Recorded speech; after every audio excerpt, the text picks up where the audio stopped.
उन लड़कों ने मुझे बहुत ज़्यादा पैसे दिए और एक रात के लिए ले गए।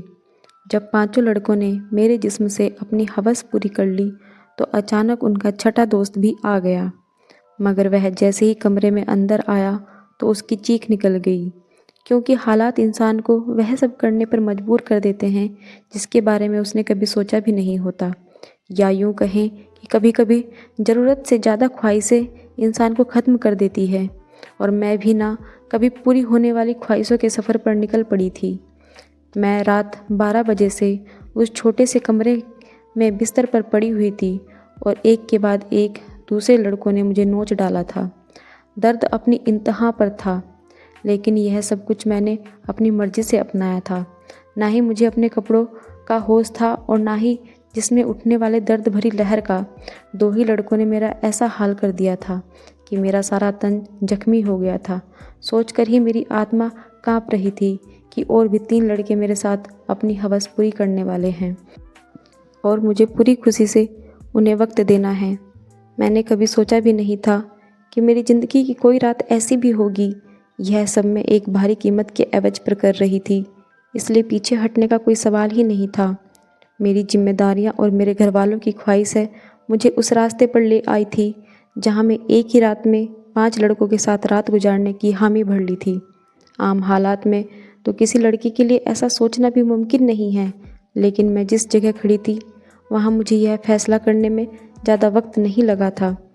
वह सब सेहतमंद और तंदुरुस्त नौजवान थे जिनकी ताकत के आगे मैं कुछ भी नहीं थी।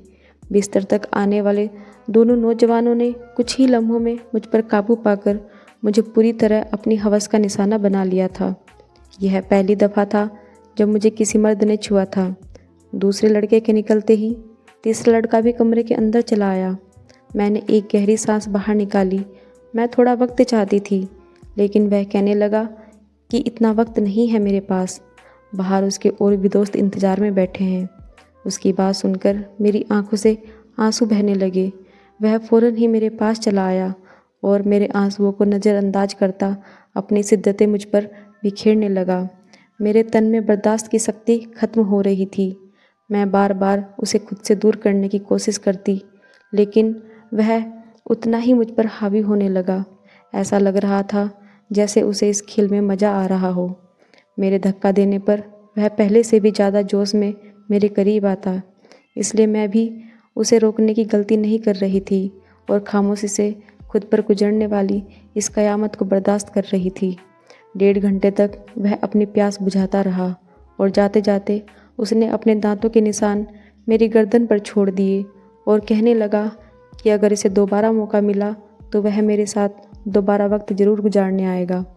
उसके जाने के बाद मैंने एक निगाह अपने तन पर डाली तो मैं कांप गई। मेरे जिस्म का कोई हिस्सा ऐसा नहीं था जहां जख्म मौजूद न हो। तीसरे नौजवान ने तो हद से ज़्यादा मुझ पर जख्म कर मुझे जख्मी कर दिया था। जगह जगह उसके दांतों के निशान पड़ चुके हैं और फिर बचे उन 2 लड़कों ने भी 1 घंटे मुझे इसी तरह अपनी हवस का निशाना बनाए रखा। उन लोगों को मुझ पर जरा भी रहम नहीं आया था, और आता भी क्यों। उन्होंने एक बड़ी रकम के बदले मेरी एक रात खरीदी थी। वह तो अपना अपना हिस्सा वसूल कर रहे थे और यह एक रात मेरी ज़िंदगी काली घनी रात बन गई थी।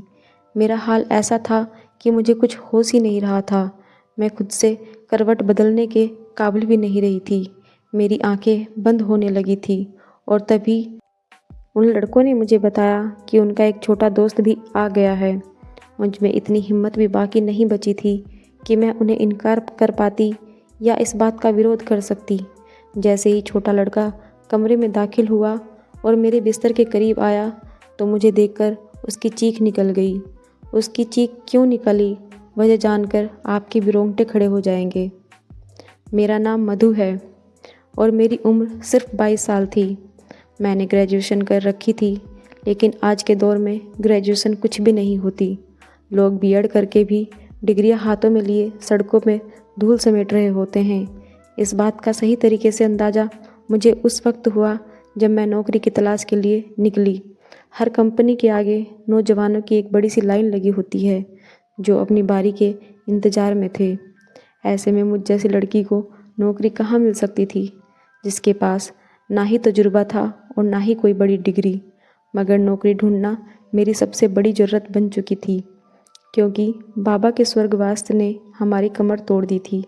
बाबा घर में एक अकेले ही कमाने वाले थे और हम 3 बहनें बिन ब्याही घर में मौजूद थी।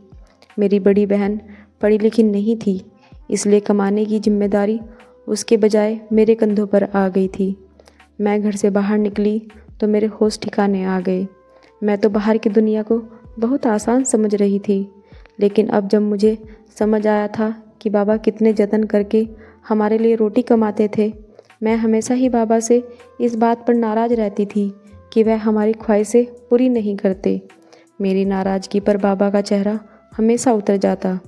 वह बड़ी मोहब्बत से मुझे पुकार कर कहते, मधु बेटी, तू फिक्र ना कर, एक दिन तेरे भाग भी जाग उठेंगे। लेकिन मुझे वह दिन अपनी किस्मत में आता नज़र नहीं आ रहा था और फिर बाबा नींद में ही ईश्वर को प्यारे हो गए। जब हम सब सुबह यह बात खुली तो बाबा हमारे बीच नहीं थे। तब हमें इस बात का एहसास हुआ कि बाबा हमारे लिए कितने कीमती थे। जब तक वह हमारे सरों पर मौजूद थे, कम से कम दुनिया की बुरी नज़रों और रोटी जैसी बुनियादी ज़रूरत से तो हम वंचित नहीं थे। बाबा के निधन के कुछ दिन बाद तक तो आस पड़ोस वालों ने और ख़ानदान वालों ने हमारी मदद की, लेकिन आहिस्ता आहिस्ता सभी अपनी ज़िंदगी में बिजी हो गए। आज के दौर में कौन किसी का पेट पाल सकता है। मजबूरन मुझे ही नौकरी की तलाश करना पड़ा। बाहर की दुनिया किस कदर मुश्किल है, किसी भी कंपनी में मुझे नौकरी नहीं मिल रही थी। हर कंपनी के बाहर हजारों नौजवान पहले ही खड़े होते थे। मैंने स्कूलों का रुख किया तो यह देखकर मेरी हालत ख़राब हो गई कि आधे दिन से भी ज़्यादा काम करने के बदले सिर्फ 6,000 रुपये ही थे, जिससे घर के बिल में सारे रुपए चल जाते। इसमें भी हर स्कूल वाले मुझसे मेरा तजुर्बा पूछते और मेरा मुंह खाली रह जाता। बहुत तलाश करने के बावजूद भी कोई नौकरी नहीं मिली तो मेरी एक दोस्त के भाई के जरिए से मुझे एक पिज़्ज़ा हाउस में वेटर की नौकरी मिल गई। यह शहर के एक भीड़ भाड़ इलाके में बना हुआ पिज़्ज़ा हाउस था, जहां हर वक्त ही मर्दों की बहुत ही ज़्यादा भीड़ रहती थी। काले रंग का फिटिंगदार पैंट को मेरे हवाले कर दिया गया, जिस पर पिज़्ज़ा हाउस का नाम लिखा था, और मुझे अगले दिन से ही नौकरी पर बुला लिया गया। उस नौकरी के बड़े अजीब अजीब से काम थे जो मुझे पूरे करने थे। उन्हें एक मॉडर्न सी लड़की वेटर के नाम पर चाहिए थी, जिसके छोटे छोटे बाल कंधों पर फैले हुए हों और वह बहुत सारा मेकअप करके डाइनिंग हॉल में खड़ी हो। मैं यूनिफॉर्म अपने बैग में डालकर वापस घर लौट आई थी। मैं अभी तक फैसला नहीं कर पाई थी कि मुझे यह नौकरी करनी है या नहीं, क्योंकि यह मेरे लिए एक बहुत ही मुश्किल काम था। बाबा की मौजूदगी में कभी बिना ज़रूरत के घर से बाहर निकलने की नौबत भी पेश नहीं आई थी, और पिज़्ज़ा हाउस में तो इतने सारे मर्दों के बीच इतनी तंग कपड़े पहनकर खड़े होना मेरे लिए एक बहुत ही घुटन भरा काम था। मगर भूख इंसान से सब कुछ करवा ही लेती है। मैं वहाँ से वापस घर आई तो मेरी माँ दरवाजे पर ही परेशान सी खड़ी थी। मुझे देखकर उनकी आंखों से आंसू आने लगे। मैंने मन से कहा, वह दरवाजे तक क्यों चली आई? तो माँ रोते हुए कहने लगी कि बेटा, बिजली के मीटर वाले आए थे और उन्होंने हमारी बिजली काट दी। माँ की बात सुनकर मेरा दिल धक से बैठ गया था। गर्मी जोरों पर थी और ऐसे में बगैर बिजली के गुजारा करना बहुत ही मुश्किल था। लेकिन पिछले 2 महीने से हम बिल नहीं चुका पाए थे और शायद इसलिए हमारी बिजली काट दी गई थी। माँ के आंसू ने मेरे लिए फैसले को बहुत आसान कर दिया था। मैंने माँ को गले लगाया और उन्हें बताया कि मुझे एक अच्छी जगह नौकरी मिल गई है और कल से मुझे नौकरी पर जाना है। माँ ने मेरे सर पर हाथ रख कर कहा कि अब तुम ही मेरा बाजू हो और तुम्हें ही अपनी दोनों बहनों की शादियाँ करनी हैं। माँ ने एक भारी जिम्मेदारी मेरे कंधों पर डाल दी थी और मैं सोच रही थी कि मैं यह जिम्मेदारी कैसे निभाऊंगी, लेकिन मुझे ही यह फ़र्ज़ निभाना था। माँ पूछ रही थी कि मुझे नौकरी कहाँ मिली है, लेकिन मैं उन्हें नहीं बताना चाहती थी कि मुझे कहाँ नौकरी मिली है। इसलिए मैंने माँ से कह दिया कि एक बड़ी सी कंपनी में एक अच्छी नौकरी मिल गई है। मेरी नौकरी का वक्त दोपहर 3 बजे से रात 11 बजे तक था। यह बात मैं बड़ी मुश्किल से माँ को बताई थी। मेरी नौकरी का वक्त जानकर वह हैरत से मेरी तरफ देखने लगी कि यह कौन सी कंपनी है जहां दोपहर 3 बजे बुलाया गया है। मैंने झूठ कह दिया कि यह एक मल्टीनेशनल कंपनी है जो 45 घंटे चलती है। इस वक्त हमें पैसों की इतनी ज़रूरत थी कि माँ ने और ज़्यादा सवाल करने के बजाय मुझे तरक्की की ढेर सारी दुआएं दी और अगली दोपहर के 2 बजे पिज़्ज़ा हाउस के लिए रवाना हो गई। मुझे क्या खबर थी कि यहाँ से मेरी किस्मत मुझे कहाँ ले जाने वाली है। मैंने अपना यूनिफॉर्म पिज़्ज़ा हाउस में आकर बदली किया था। मैनेजर ने मुझे पिज़्ज़ा हाउस के दरवाजे के करीब ही खड़ा कर दिया और कहने लगा, आज तुम्हारा पहला दिन है, इसलिए तुम हर आते जाते को इज्जत से वेलकम करोगी। और गुस्सा होकर कहा कि यह कैसा मुंह उठाकर आ गई हो, जाओ पहले मेकअप करो। मैनेजर की बात सुनकर मैं शर्मिंदा हो गई क्योंकि मेरे पास मेकअप नहीं था। वहाँ मौजूद एक दूसरी लड़की ने अपने मेकअप से मुझे गहरी सुर्ख लगाई और बड़ी तेज़ी से मेरे चेहरे पर अपना हाथ चला रही थी। और उसके बाद जब मैंने आईने में खुद को देखा तो मैं हैरान रह गई। मुझे मालूम था कि मैं खूबसूरत हूँ और मेरा रंग भी बहुत साफ़ है, लेकिन थोड़े से मेकअप के बाद मैं पूरी तरह निखर गई थी। मैं खुद को आईने में देख रही थी जब वह लड़की कहने लगी कि यह लोग खूबसूरती देखकर ही तो यहाँ रखते हैं, वरना काम करने को तो बहुत से लोग मिल जाते हैं। मैं जान गई थी कि यह नौकरी मुझे मेरी काबिलियत की वजह से नहीं बल्कि खूबसूरती की वजह से मिली है। नौकरी का यह पहला दिन मेरे लिए बहुत ही भारी था। मैं 3 बजे से दरवाजे पर खड़ी हर आने जाने वाले मर्द और औरतों को वेलकम कर रही थी। यहाँ औरतों की तादाद कम थी। यहाँ औरतें कम ही आती थी, ज़्यादातर मर्द ही आ रहे थे। रात तक मेरे पैरों में बहुत ज़्यादा दर्द हो चुका था और अभी मुझे वापस बसों के धक्के खाते हुए घर भी पहुंचना था। 12 बजे के करीब मैं घर पहुंची थी। माँ मेरे इंतज़ार में जाग रही थी। मैंने माँ के साथ बैठकर खाना खाया और फ़ौरन ही बिस्तर पर लेट गई। मुझे बाबा की बहुत याद आ रही थी। बाबा मेरे सबसे ज़्यादा नखरे उठाया करते थे, फिर भी मैं हमेशा उनसे किसी न किसी बात पर रूठ जाती थी। पैरों की तकलीफ़ से तड़पते तड़पते कब मुझे नींद लग गई पता ही नहीं चला। अगले दिन मैं फिर 2 बजे के करीब घर से निकल गई थी। आज मुझे दरवाजे के पास खड़ा नहीं किया था, बल्कि ऑर्डर लेने का काम दिया गया था। यह काम मुझे थोड़ा सा आसान लगा था, लेकिन कुछ ही देर में अंदाज़ा हो गया कि यह काम बिल्कुल भी आसान नहीं था। मैं जिसके पास भी ऑर्डर लेने के लिए जाती, उनमें से अक्सर मर्द मुझे सर से पाँव तक देखते और मुस्कुराते। बदले में मुझे भी मुस्कुराहट जाहिर करनी पड़ती थी, क्योंकि यह मेरी नौकरी का नियम था। जानबूझकर ओनर ऑर्डर देने में काफ़ी वक्त लगाते और कभी कभी तो ऑर्डर देते वक्त इस कदर करीब आ जाते कि मेरा सांस रोकने लगता था। यह पिज़्ज़ा हाउस मेरी जैसे वेटर की वजह से ही चल रहा था। अब मुझे इस बात का अच्छी तरह अंदाज़ा हो गया था कि यहाँ ज़्यादातर आने वाले मर्द लड़कियों की वजह से आते थे। दिन तेज़ी से गुजर रहे थे और मुझे यहाँ नौकरी करते करते महीना हो गया था। उस एक महीने में काफ़ी कुछ ऐसा हुआ जो मेरे लिए बहुत ही अजीब था। मर्दों की अजीब अजीब निगाहें, ऑर्डर देने के बहाने करीब आना और डबल मीनिंग शब्दों का तबादला। लेकिन उस नौकरी की सबसे अच्छी बात थी कि मैंने उन पैसों से बिजली का बिल पे किया था।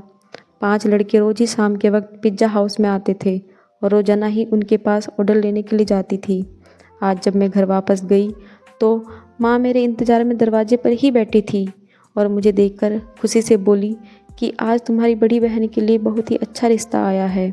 ये बात सुनकर मैं भी बहुत खुश हो गई थी, लेकिन अगले ही पल माँ ने मुझे कहा, लाख रुपये का इंतजाम करना होगा, क्योंकि दहेज के लिए भी तो कुछ देना होगा।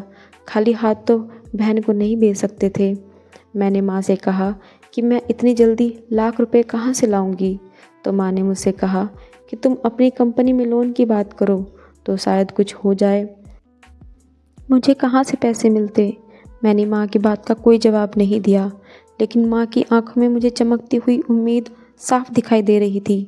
माँ को यकीन था कि मुझे कंपनी से लोन मिल जाएगा और मैं सोच रही थी कि मेरे झूठ ने मुझे कहाँ फंसा दिया है।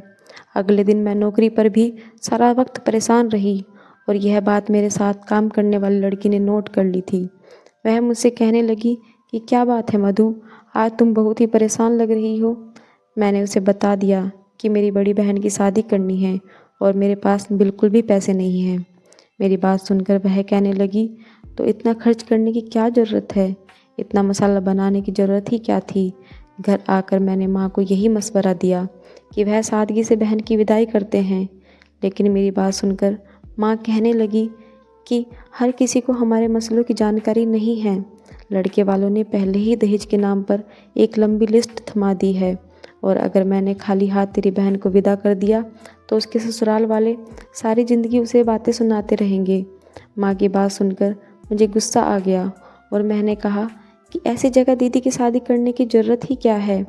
मेरी बात सुनकर माँ नाराज़ हो गई और कहने लगी, ना जाने कैसे कैसे करके तेरी बहन का एक अच्छी जगह से रिश्ता आया है और तू उसमें भी नुक्स निकाल रही है। अगर आज तेरा बाप जिंदा होता तो मुझे तेरी मिन्नतें नहीं करनी पड़ती। वह खुद ही अपनी बेटी के लिए कैसे भी करके रकम जमा कर लेता। माँ की आंखों में आंसू आ गए थे और उनकी बात ने मेरा दिल भी दुखा दिया था। और ठीक ही तो कह रही थी, अगर बाबा जिंदा होते तो वह किसी भी तरह पैसे जमा कर ही लेते। मैं माँ को गले लगा लिया और उनसे वादा कर लिया कि मैं जल्द ही पैसों का इंतज़ाम कर लूँगी। मैं खुद भी नहीं जानती थी कि इतने सारे पैसे मुझे कहाँ से मिलेंगे। बाप का साया वाकई औलाद के लिए बहुत बड़ा आशीर्वाद होता है। वह अपनी जान पर खेलकर भी औलाद को ज़िंदगी के सारे सुख देता है, और मेरे लिए अपनी बाप की जगह लेना बहुत ही मुश्किल था। दिन यूं ही परेशानी में गुजर रहे थे। मैंने पिज्ज़ा हाउस के मैनेजर से पैसों की बात की थी, लेकिन मेरी बात सुनकर मैनेजर ने जिन नज़रों से उन्होंने मुझे देखा तो मैं खुद ही ज़मीन में गड़ गई थी। वह लड़के अभी रोज़ाना पिज्ज़ा खाने आते थे। मैं उनका ऑर्डर लेने गई तो उनमें से एक लड़का कहने लगा, क्या बात है, आज तो आपका चेहरा बिल्कुल ही उतरा हुआ है। उनकी बात सुनकर ना जाने क्यों मेरी आंखों में आंसू आ गए थे। वह बार बार पूछने लगा कि मैं उसे अपनी परेशानी बताऊं। ना चाहते हुए भी मैंने उसे अपना मसला बता दिया था, क्योंकि मुझे भी किसी ऐसे इंसान की तलाश थी जिसके आगे मैं खुलकर अपना दर्द बयां कर सकूं। मेरी बात सुनकर उनके चेहरे पर मुस्कुराहट आ गई और वह कहने लगे कि बस इतनी छोटी सी बात के लिए आप इस कदर परेशान हैं।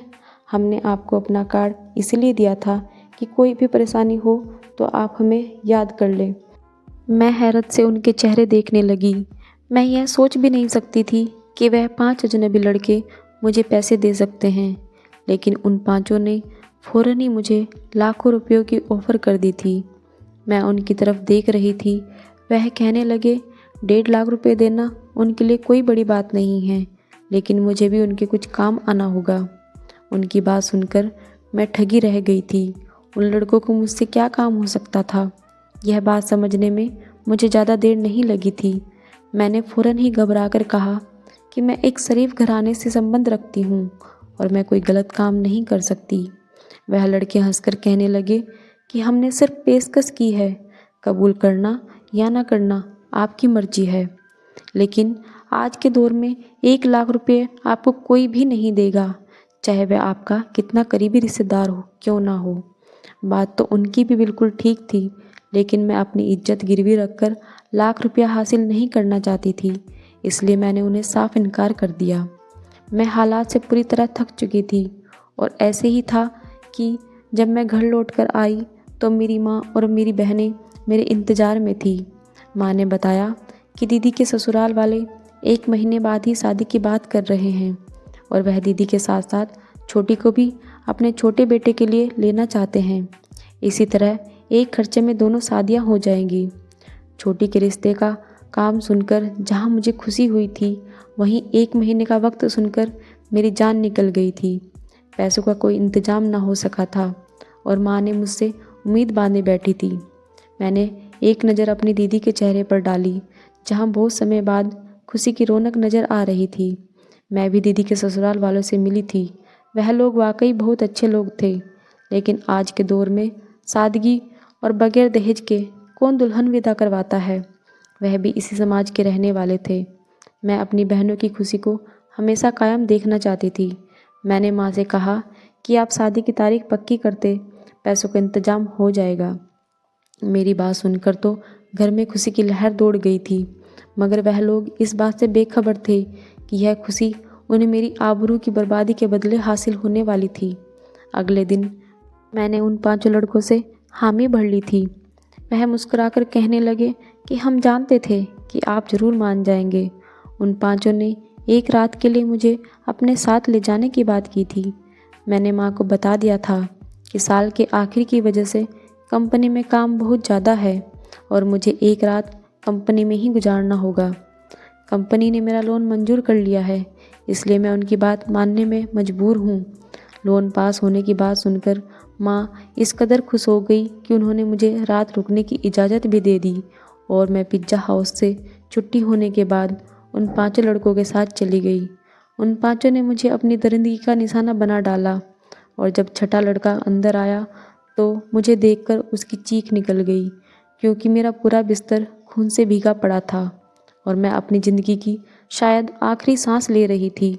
उसने तुरंत ही मुझे अपनी बाजुओं में उठाया और गाड़ी में डालकर एक छोटे से अस्पताल में ले आया, जहाँ शायद उसका कोई जानने वाला ही डॉक्टर था।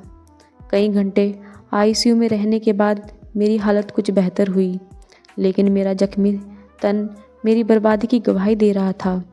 वह लड़का उन 5 का ही दोस्त था, लेकिन उसके अंदर इंसानियत अभी बाकी थी और उसे मुझ पर रहम आ गया था, वरना शायद मैं इस बिस्तर पर ही दम तोड़ जाती। मैंने माँ को फ़ोन करके बता दिया था कि मेरी कंपनी से अभी छुट्टी नहीं हुई है। उस लड़के ने अस्पताल का सारा खर्चा खुद उठाया था और उसके दोस्तों से वह लाख रुपए लेकर मुझे दिए थे। वह 5 बहुत ही अमीर कारोबारी लोगों के बेटे थे, जो चाहते तो बगैर मुझे बर्बाद किए भी मेरी मदद कर सकते थे। मेरे ठीक होने पर मुझे अस्पताल से छुट्टी मिल गई थी और रकम भी मेरे हाथ आ गई थी, लेकिन अब कुछ भी पहले जैसा नहीं रहा था। उस लड़के ने मुझे अपनी फैक्ट्री में नौकरी की ऑफ़र दी थी और यकीन दिलाया था कि वहाँ इज्जत से नौकरी कर सकूँगी। आज मेरी दोनों बहनों की शादी हो गई और मैं उस लड़के की फैक्ट्री में नौकरी कर रही थी। एक बात मैं अच्छी तरह जान गई थी कि आज के इस दौर में बगैर किसी मतलब के कोई भी मदद करने वालों की गिनती में ना होने के बराबर है। हमेशा नौकरी करने वाली लड़कियों को इज्जत की नज़र से देखें, क्योंकि वह बहुत ही मजबूरी की हालात में अपने घर से निकलती है, चाहे फिर वह तंग कपड़े पहनकर किसी पिज्ज़ा हाउस के दरवाजे पर ही क्यों ना खड़ी हो। तो दोस्तों, आपको कहानी अच्छी लगी हो तो वीडियो को लाइक शेयर करें और हमारे चैनल को सब्सक्राइब करें। धन्यवाद।